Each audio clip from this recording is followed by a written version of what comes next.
Hello friends, SMS short classes में आप सभी का स्वागत है। हम 10th का कुछ वीवीआई क्वेश्चन लाए हैं। चलिए आपको कॉन्सेप्ट के हिसाब से हम आगे ऑब्जेक्टिव कराते जाएंगे और ध्यान में सिर्फ कॉन्सेप्ट आप ध्यान में रखिएगा तो सभी ऑब्जेक्टिव आपसे सॉल्व होगा। 1 नंबर क्वेश्चन है, निम्नलिखित में कौन अपघटन अभिक्रिया है। तो हम सबसे पहले थोड़ा सा अभिक्रिया के बारे में जान लेते हैं, उसके बाद जो है सभी क्वेश्चन को सॉल्व करेंगे। अभिक्रिया सबसे पहले 8-9 प्रकार के होते हैं। उसमें जो है जो इम्पोर्टेंट सब है हम उसी के बारे में बात करेंगे। सबसे इम्पोर्टेंट इसमें है संयोजन अभिक्रिया। उसके बाद है दूसरा नंबर में वियोजन अभिक्रिया। उसके बाद तीसरा नंबर में है विस्थापन अभिक्रिया। उसके चौथा नंबर में है द्विविस्थापन अभिक्रिया।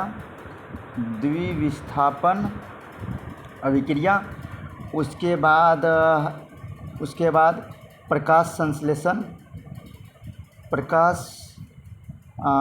रसायन अभिक्रिया, रासायनिक अभिक्रिया। तो इसी के बारे में हम देखेंगे और इसका कुछ दूसरा भी नाम है, उसके भी बारे में हम जिक्र कर लेते हैं। इसका संयोजन का है संश्लेषण अभिक्रिया। इसका दूसरा नाम है अपघटन अभिक्रिया। विस्थापन का है दूसरा नाम एकल विस्थापन अभिक्रिया। इसका है उभय विस्थापन अभिक्रिया। इसका तो प्रकाश संश्लेषण ही अभिक्रिया है। इसमें होता है क्या, सबसे पहले इसके बारे में जान लेते हैं थोड़ा सा। संयोजन अभिक्रिया में होता क्या, दो अलग अलग परमाणु एक में जाकर जुड़ जाता है, इसे कहते हैं संयोजन अभिक्रिया। जैसे में हम देखते हैं H2O+ जो है रिएक्ट करके बना देता है H2O। तो देखो दो अलग अलग परमाणु हैं आकर एक बड़ा परमाणु का निर्माण किया, तो इसे हम कहेंगे संयोजन अभिक्रिया। जिस तरह दूसरा हम एग्जांपल देखते हैं, H2+ Cl2 जब अभिक्रिया करता है तो HCl बनाता है। तो इसी प्रकार देखिए दो अलग अलग परमाणु हैं, एक बना दिया बड़ा परमाणु, तो इसी को कहेंगे संयोजन। अब हम थोड़ा दूसरा देख लेते हैं। दूसरा में है वियोजन अभिक्रिया। वियोजन सेम इसका अपोजिट होता है। जैसे देखिए वियोजन में क्या होता है कि इसका सेम अपोजिट होता है। जैसे ना H2O है, इस सेम टूट कर हो जाएगा H2+ O2 बन जाएगा। सेम इसका और एग्जांपल लेते हैं, HCl है 2HCl, बैलेंस कर देते हैं। अब फिर बन जाएगा H2+ Cl2। तो ये हो गया वियोजन अभिक्रिया। क्यों, एक बड़ा परमाणु है दो अलग अलग परमाणु में टूट गया, इसे कहेंगे वियोजन। एक बड़ा परमाणु है दो अलग अलग परमाणु में टूट जाना ही वियोजन अभिक्रिया कहलाता है। अब तीसरा थोड़ा समझ लेते हैं। तीसरा है विस्थापन में क्या होता है कि एक परमाणु अलग होते हैं। किसी भी परमाणु, जैसे कोई भी यौगिक है, जैसे हम ले लेते हैं HCl प्लस ले लेते हैं Na। तो देखिए इसमें क्या होगा कि एक परमाणु इसके साथ अटैच हो जाएगा। जैसे ना Cl आकर इसमें अटैच हो जाएगा, बन जाएगा NaCl प्लस हाइड्रोजन बाहर निकल आएगा, तो हम इसे कहेंगे एकल विस्थापन या विस्थापन बोलेंगे।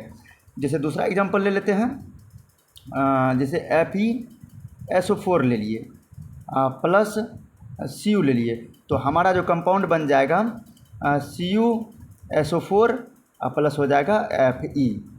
तो इसी प्रकार से हम चौथा का भी थोड़ा जिक्र कर लेते हैं। चौथा में है द्विविस्थापन में होता है क्या, इसमें एक परमाणु अलग अलग होता था, इसमें दो परमाणु एक दूसरे आपस में जुड़ेगा। जैसे ना लेते हैं FeSO4 प्लस लेते हैं ZnSO4, तो क्या होगा मेरे भाई, ये आकर इसमें अटैच हो जाएगा, बना देगा FeSO4 ये आकर इसमें अटैच हो जाएगा, बना देगा ZnSO4। अब दूसरा एग्जांपल देख लेते हैं, जैसे लेते हैं HCl प्लस ले लेते हैं HCl प्लस NaOH। तो देखिए ये आकर इसमें अटैच हो जाएगा, बन जाएगा H2O, फिर ये इसमें आकर अटैच हो जाएगा, बन जाएगा NaCl। तो इसी प्रकार से ये हो गया द्विविस्थापन, इस सभी को बोलेंगे द्विविस्थापन। अब थोड़ा सा हम प्रकाश संश्लेषण, हम जब क्वेश्चन कराएंगे तो प्रकाश रासायनिक अभिक्रिया के बारे में जिक्र कर लेंगे। चलिए आप देखते हैं क्वेश्चन है, क्वेश्चन 1 नंबर है, निम्नलिखित में कौन अपघटन अभिक्रिया है। तो हम भाई बोल दिए अपघटन अभिक्रिया वो होगा जो बड़े परमाणु अलग अलग तत्व यौगिक में विभाजन हो जाना ही अपघटन अभिक्रिया कहलाता है। तो देखते हैं यहाँ पर तो 2 अलग अलग है, तो ये नहीं कहलाएगा। ये जो है क्या कहला जाएगा, तो देखिए यहाँ पर हम अभी समझाए थे कि अलग अलग जो कि आपस में साझेदारी कर रहा है परमाणु का, तो इलेक्ट्रॉन का साझेदारी कर रहे हैं या परमाणु का एक ही बात होता है। हम तो अभिक्रिया अभी देख रहे हैं, वो बाद में बात करेंगे साझेदारी का। तो यहाँ पर देखते हैं कि Na जाकर Cl में अटैच हुआ और OH H में जाकर अटैच हुआ, तो ये तो द्विविस्थापन हो जाएगा, ये द्विविस्थापन हो गया। यहाँ पर देखिए क्या हुआ कि यहाँ पर तो अभिक्रिया हुआ ही नहीं, मतलब कराया ही नहीं गया। हाँ, यहाँ पर एक बड़े परमाणु है, 2 अलग अलग में टूट गया, तो यही हो जाएगा हमारा आंसर, गो नंबर आंसर होगा। अब दूसरा क्वेश्चन देखते हैं, निम्नलिखित में कौन विस्थापन अभिक्रिया है। विस्थापन में बताए थे कि एक परमाणु जाकर अटैच होगा, तो इसमें देखिए तो आकर एक जगह इकट्ठा हो गया, ये बड़े परमाणु का निर्माण कर दिया, ये बड़े यौगिक का निर्माण कर दिया, ये तो हो जाएगा संयोजन अभिक्रिया। ये देखिए ये तो बड़े परमाणु था, एक अलग अलग परमाणु में टूट गया, इसे कहेंगे अपघटन अभिक्रिया। और यहाँ पर हाँ, यहाँ पर देखिए मेरे भाई, तो यहाँ पर ले लिया है Fe प्लस CuSO4, ये आकर CuSO4, ये आकर बना दिया कंपाउंड FeSO4 प्लस Cu, बाहर निकल आया, यही हुआ एकल विस्थापन, हमारा आंसर गो नंबर होगा। और यहाँ पर देख लीजिए ये द्विविस्थापन हो जाएगा, क्योंकि ये इसके साथ अटैच हुआ H2O बना दिया, ये इसके साथ हुआ तो NaCl बना दिया, तो द्विविस्थापन होगा, यही हमारा आंसर होगा। अब तीसरा नंबर देखते हैं, निम्नलिखित में से कौन सा उभय विस्थापन अभिक्रिया है। हम बताए थे द्विविस्थापन ही उभय विस्थापन कहलाता है, द्विविस्थापन का ही दूसरा नाम क्या है, द्विविस्थापन। तो देखते हैं कि 2 परमाणु अलग अलग जाकर अटैच होगा, तो वो हो जाएगा उभय विस्थापन। यहाँ तो 2 अलग अलग परमाणु था, आकर एक में अटैच हो गया, ये यौगिक बना दिया, तो ये हो जाएगा संयोजन, ये भी संयोजन अभिक्रिया है। गो नंबर देख लेते हैं, गो नंबर में है AgNO3 प्लस NaCl। तो देखिए यहाँ पर साझेदारी कर लिया है, Ag किया है Cl के साथ, NO3 किया है Na के साथ, तो यहाँ पर द्विविस्थापन हो रहा है, यही हमारा आंसर हो जाएगा, गो नंबर आंसर हो जाएगा। अब देखते हैं 4 नंबर क्वेश्चन बोल रहा है कि निम्नलिखित में कौन अपघटन अभिक्रिया नहीं है। अपघटन अभिक्रिया नहीं का मतलब होता है या तो संयोजन होगा या तो विस्थापन होगा। देखते हैं, तो ये तो अपघटन अभिक्रिया है, क्योंकि ये बड़े परमाणु 2 अलग अलग यौगिक में टूट गया है, एक बड़े परमाणु 2 अलग अलग में टूटा है, तो ये हो गया अपघटन, ये भी अपघटन ही हुआ है। और शरीर में भोजन का पचना, ये तो अपघटन ही अभिक्रिया, क्योंकि उसमें टूटने का ही प्रक्रिया होता है। तो अब यहाँ पर देख लेते हैं, ये हुआ हमारा संयोजन अभिक्रिया, क्योंकि यहाँ पर तो पूछ रहा है कि अपघटन अभिक्रिया नहीं है, तो मतलब संयोजन अभिक्रिया सही हो जाएगा, आंसर गो नंबर। अब 5वां नंबर देखते हैं क्वेश्चन, निम्नलिखित में कौन कथन औसत्य है। औसत्य मतलब गलत ढूंढना है। तो किसी पदार्थ में ऑक्सीजन का योग ऑक्सीकरण कहलाता है। जी हाँ, ये ऑक्सीकरण कहलाता है। क्यों? क्योंकि जब हमारा ऑक्सीजन का जुटना ही ऑक्सीकरण कहलाता है। तो देख लेते थोड़ा सा इसके बारे में, ऑक्सीकरण और एक हम देख लेते हैं अवकरण। इससे हमारा अवकरण देख लेते हैं। तो ऑक्सीजन का जुटना जो है, ऑक्सीजन का जुटना ही कहलाता है हमारा ऑक्सीकरण। हाइड्रोजन का जुटना कहलाता है हमारा अवकरण, और हाइड्रोजन का हटना भी कहलाता है ऑक्सीकरण ही, और यहाँ पर ऑक्सीजन का हटना ही कहलाता है अवकरण। इसी माध्यम से देख लेते हैं इस क्वेश्चन को, इससे हमारा काम चल जाएगा। यहाँ पर बोला है किसी पदार्थ में हाइड्रोजन का योग अवकरण कहलाता है। जी, हाइड्रोजन का योग ही अवकरण कहलाता है, तो बात तो सही है।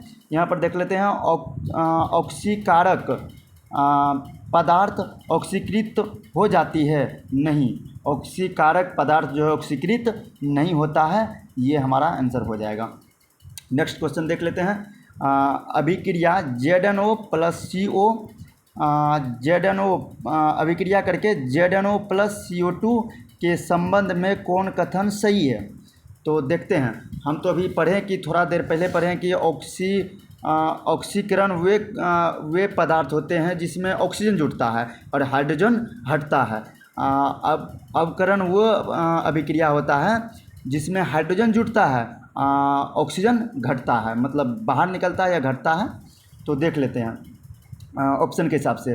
ZnO का ऑक्सीकरण होती है, देखते हैं ZnO का ऑक्सीकरण होती है। यहाँ पर ऑक्सीकरण मतलब ऑक्सीजन जुटता है, ये तो जुटता नहीं, ये तो हट ही जाता है। चलिए ये ऑप्शन नहीं होगा। ZnO ऑक्सीकृत होती है, ऐसा बात तो है ही नहीं। CO2 का कोई तो बात ही नहीं किया है। CO का भी कोई यहाँ पर रोल नहीं है। CO अपकरण है, अपकरण होती है। अपकरण मतलब इसमें जो है ऑक्सीजन आकर जुटती है, हाँ बिल्कुल इसमें आकर जुटती है। देखिए CO में अवकरण होती है क्योंकि यहाँ पर ऑक्सीजन हटता है। यहाँ पर पहले CO था, यहाँ पर CO2 हो गया, तो इस जगह मेरे भाई ऑक्सीकरण होता है। आंसर हो जाएगा गो नंबर। नेक्स्ट क्वेश्चन देख लेते हैं। नेक्स्ट क्वेश्चन है 7वां नंबर। निम्नलिखित में कौन दहन अभिक्रिया है? दहन अभिक्रिया वो अभिक्रिया कहलाते हैं जिसमें कि ज्वाला उत्पन्न हो। ज्वाला उत्पन्न होने की मतलब आग की तरह होनी चाहिए उसमें। जैसे ना हम यहाँ पर देख लेते हैं उबलता हुआ जल, इसमें तो कोई आग का बात तो हो ही नहीं रहा है। यहाँ पर मोमबत्ती का पिघलना, इसमें भी आग का बात तो नहीं हो, हाँ फिर मोमबत्ती का जलना अगर देता तो ये अभिक्रिया दहन अभिक्रिया होता, लेकिन यहाँ पिघलना दिया है, ये नहीं होगा। पेट्रोल का जलना, हाँ बिल्कुल पेट्रोल का जलना ही दहन अभिक्रिया कहलाता है, ये आंसर हो जाएगा। और 8वां नंबर देखते हैं। प्रकाश रासायनिक अभिक्रिया में, प्रकाश रासायनिक अभिक्रिया में जो है ना प्रकाश का अवशोषण होती है या प्रकाश का उत्सर्जन होती है। पदार्थ का अपघटन होती है, पदार्थ का तो अपघटन होगा नहीं, ये छट गया। प्रकाश का अपघटन होती है, प्रकाश का तो अपघटन होगा नहीं, प्रकाश तो टूटता नहीं है, तो हमारा आंसर इसी दिनों में हो जाएगा। तो प्रकाश का अवशोषण होती है, क्या होती है? प्रकाश का अवशोषण होती है। क्वेश्चन नंबर 9 देख लेते हैं। अभिक्रिया दिया हुआ, अभिक्रिया क्या दिल है? 2PbO प्लस C, ये अभिक्रिया करके बनता है 2Pb प्लस CO2। तो देखिए हम तो अभी आपको बताए कि ऑक्सीजन का जुटना ही ऑक्सीकरण कहलाता है और हाइड्रोजन का जुटना अवकरण कहलाता है। तो देख लेते हैं कौन सा अभिक्रिया हुआ है। PbO ऑक्सीकृत होता है, ऑक्सीकृत नहीं हुआ है। Pb में ऑक्सीकृत होने का मतलब होता है कि ऑक्सीजन का जुटना, यहाँ तो जुटा नहीं है, यहाँ हट गया है। कार्बन का अवकरण होती है, कार्बन का अवकरण मतलब होता है कि हाइड्रोजन जुटना, ऑक्सीजन का हटना, तो बिल्कुल ऑक्सीजन का हटना नहीं हुआ है।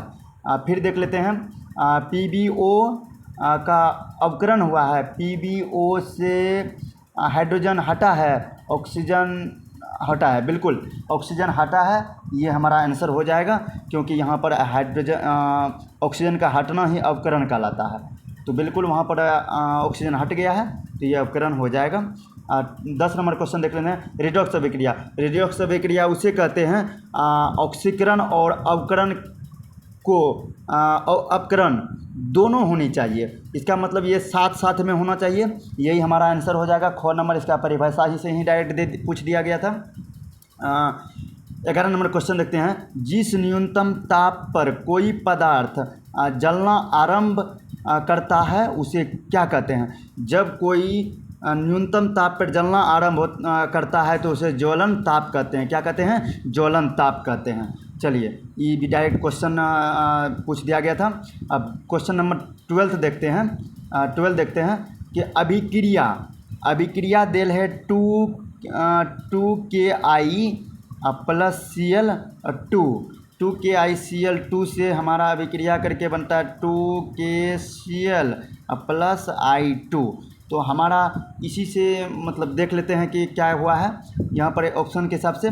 क्या आयोडीन एक क्रियाशील पदार्थ है। आयोडीन जो है क्लोरीन से आयोडीन उतना प्रतिक्रियाशील नहीं है जितना क्लोरीन है। अब देखते हैं आयोडीन के तुलना में क्लोरीन अधिक क्रियाशील है। बिल्कुल ये जो है अधिक क्रियाशील है, यही हमारा आंसर हो जाएगा। जो ज़्यादा क्रियाशील रहेगा वो उसको रिप्लेस कर देता है, मतलब हटा देता है। अब देख लेते हैं 13 नंबर क्वेश्चन। 13 नंबर क्वेश्चन देखते हैं। द्रवित सोडियम क्लोराइड का विद्युत अपघटन करने पर क्या होता है। देखिए मेरे भाई, जैसे ना देखते हैं सोडियम Na और क्लोराइड मतलब Cl, इसका जब विद्युत अपघटन कराते हैं तो बन जाता है 2Na प्लस Cl2।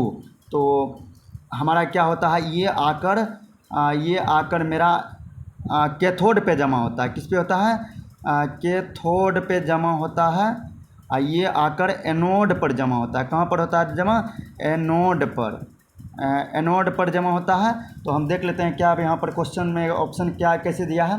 सोडियम धातु एनोड पर मुक्त होती है, नहीं ये कैथोड पे मुक्त होती है। कहाँ पर होती है, कैथोड पर। सोडियम का ऑक्सीकरण होती है, ऐसा बात तो नहीं है। यहाँ पर ऑक्सीजन जुटना और घटने वाली तो बात नहीं है, ये छोड़ देते हैं। सोडियम क्लोराइड अपरिवर्तित रहती है, नहीं अपरिवर्तित कहाँ रहता है, ये तो टूट गया। ऑप्शन नंबर 4 देखते हैं। क्लोरीन गैस एनोड पर मुक्त होता है। बिल्कुल क्लोरीन गैस एनोड पर मुक्त होती है, बिल्कुल सही है। डी नंबर हमारा आंसर हो जाएगा, घ नंबर आंसर होगा। 14 नंबर देख लेते हैं। खाना बनाने में प्रयुक्त द्रवभूत पेट्रोलियम गैस का मुख्य अवयव है। द्रवित का जो है ये हमारा ब्यूटेन है, ये हमारा मीथेन जो है, मीथेन CNG का, ये दोनों आप याद रखिएगा। LPG का मुख्य घटक जो है ब्यूटेन है और CNG का मुख्य घटक मीथेन है। क्या है, मीथेन गैस है। ठीक है, इसी प्रकार से आप याद रखिएगा। अब देखते हैं 15 नंबर क्वेश्चन। काली चूना और जल के बीच अभिक्रिया कराने पर, तो जल के बीच अभिक्रिया कराएंगे तो हमारा क्या होगा, ऊष्मा उत्सर्जित होगा। तो आंसर हो जाएगा क नंबर, क्या होगा, ऊष्मा उत्सर्जित होगा। तो संतुलित रासायनिक अभिक्रिया विज्ञान के किस सिद्धांत पर आधारित है।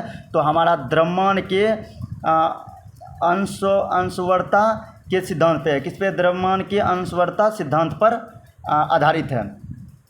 जिस रासायनिक अभिक्रिया में प्रतिफल के साथ साथ ऊष्मा का उत्सर्जन होता है उसे क्या कहते हैं। ऊष्मा का उत्सर्जन ही जो है हमारा ऊष्मा क्षेपी अभिक्रिया है। कौन सा है, ऊष्मा क्षेपी अभिक्रिया है। रासायनिक समीकरण के संबंध में निम्नलिखित में कौन सा कथन औसत्य है। औसत्य है मतलब गलत है। तो देखिए हम यह अभिक्रिया के अभिकारकों के परमाणुओं एवं अणुओं के सापेक्षिक संख्या की जानकारी देती है, बिल्कुल देती है। यह गैस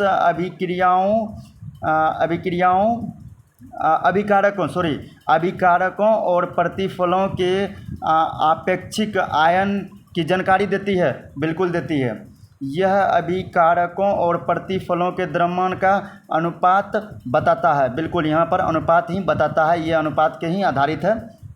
यह अभिक्रिया के वेग का जानकारी देती है, ये बिल्कुल नहीं देती है, ये हमारा आंसर यहाँ औसत्य ही पूछ रहा था। अब देखते हैं बेरियम क्लोराइड मतलब BrCl। बेरियम क्लोराइड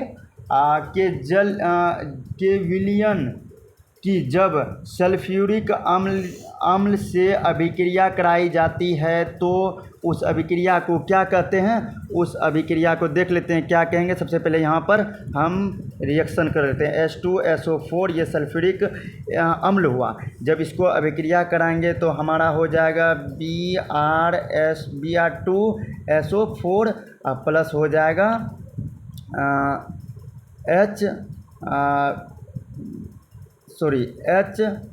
HCl हो जाएगा। क्या हो जाएगा, HCl हो जाएगा, HCl। तो ये तो अवक्षेप है, ये क्या है तो उजला अवक्षेप,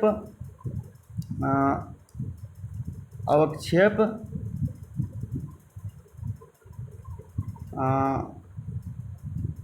अवक्षेप अभिक्रिया देता है। तो हमारा आंसर हो जाएगा यहाँ पर अवक्षेपण अभिक्रिया। अवक्षेप देता है तो उसे अवक्षेपण अभिक्रिया कहते हैं।